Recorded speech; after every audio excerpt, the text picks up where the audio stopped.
My 10 acres hasn't been worked in about 5 years. That means it's completely overrun with mice, thistles, and huge prehistoric mammoth-sized dandelions. I brush hog it once or twice a year, but that really doesn't seem to be taking care of it. So what I want to do is get a disc harrow and really turn up the soil. I think that'd really wreak havoc on the rodent population. So I bought this one off of Facebook Marketplace for 150 bucks. That's $1 for every year old that it is. No cap.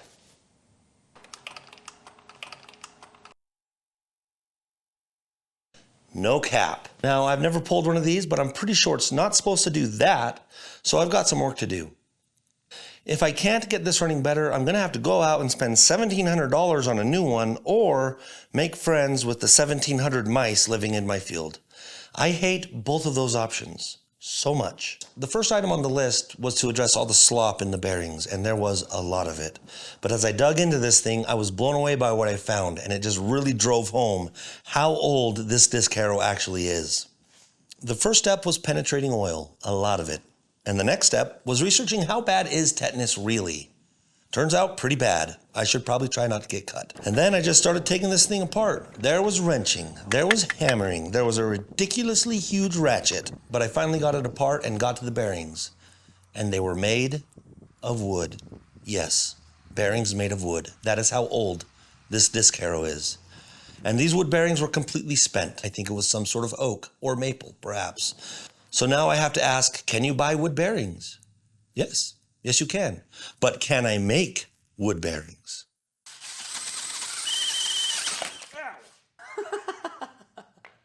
No. No, I cannot make wood bearings. But it was at this point that the universe whispered a truth to me. A truth that would forever change the destiny of this disc harrow. These bearings needed an upgrade. Wood was fine if you're being pulled by a horse, but these bearings were going to be pulled by a tractor. A tractor's going to pull that wood apart. I need something better. I need something stronger. I need something more resistant to dirt, moisture, and beavers. I need plastic. Ultra-high molecular weight plastic, UHMW polyethylene. That's the solution. It's abrasion resistant, has a low coefficient of friction, and is super affordable. I think it's the perfect candidate for this application. But after the debacle with making those wood bearings,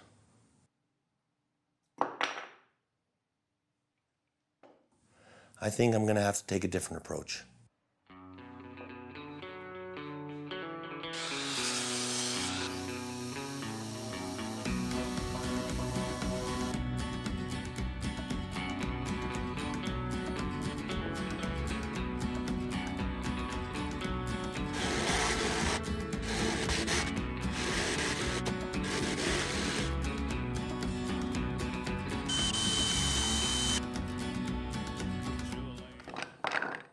This bolt is another marker of how old this harrow is, but I think it's time for it to finally retire from its life of tension.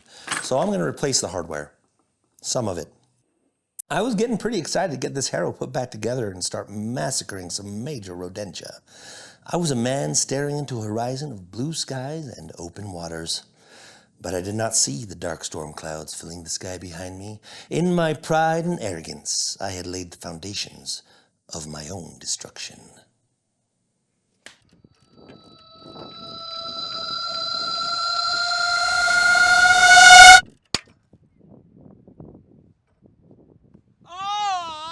I made the internal diameter on these bearings oversized intentionally, and I also left the external diameter oversized as well. The idea was that as the bearing housing clamped down on the bearing, it would cause it to flex and kind of form itself around the shaft.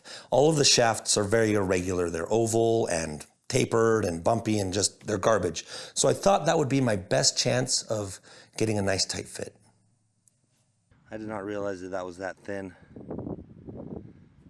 So that's a bummer.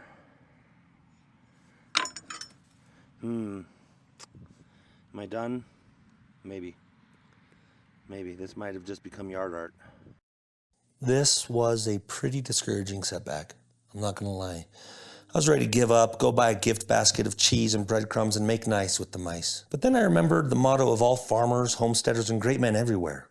When things go wrong, when your back is up against a wall and your enemies are closing in around you, when you're lying in a field bleeding and injured, rub some dirt in it. So that's what I did. I figure the bearing is still held in by a 3-piece housing instead of a 2-piece housing, and 3 is bigger than 2. So really, I probably improved the design. I resized the remaining bearings for no real reason at all, and got them all installed. Then I just needed to tighten up one of the gangs of discs and get everything greased. But when cleaning out who knows how old of grease from a grease-filled nipple, can a guy really resist a little poop joke?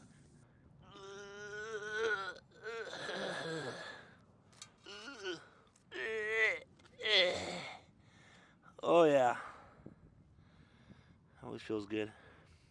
All right, a little bit of fresh grease and we are ready to test this baby. Let's go.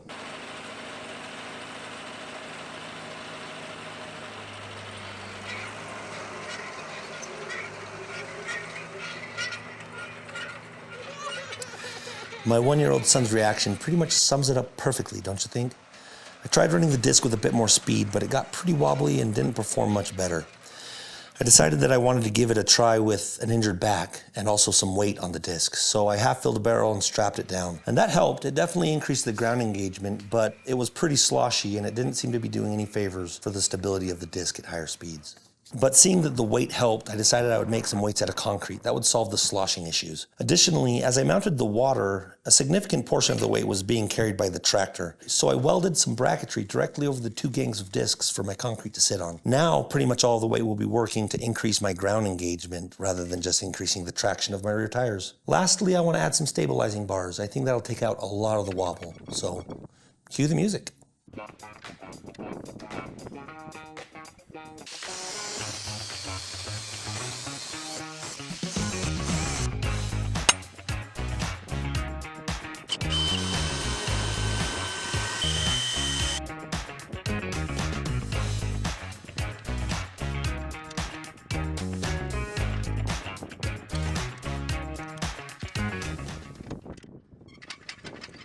I could not be more pleased with how well those stabilizing bars work. They add a lot of rigidity.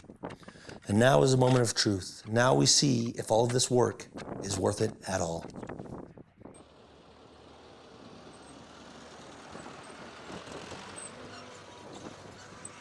I think I can describe the performance with one word: meh. Honestly, that's not a very fair analysis. The disc is engaging the ground at low speeds much better than it ever has.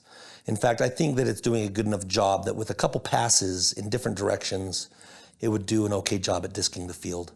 It would take a long time, but it was designed to be pulled by a horse, so how fast was I expecting to be able to go anyways? At higher speeds, it has a lot of wobble. This is a side-by-side shot of the before and after, and I don't see much difference. I'd like to be able to go the speed that I'm going in this video, but for the disc as it is now, it just wouldn't last 5 minutes with that sort of abuse, even if it did disc the field at that speed.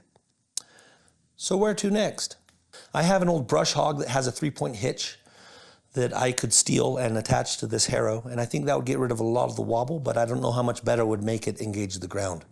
So, if you're experienced in this sort of thing, I'd love to hear your feedback. Do you think adding a 3-point hitch would be worth the effort? Or am I just asking too much from an old disc in an unplowed field? Love to hear your thoughts. Thanks for watching.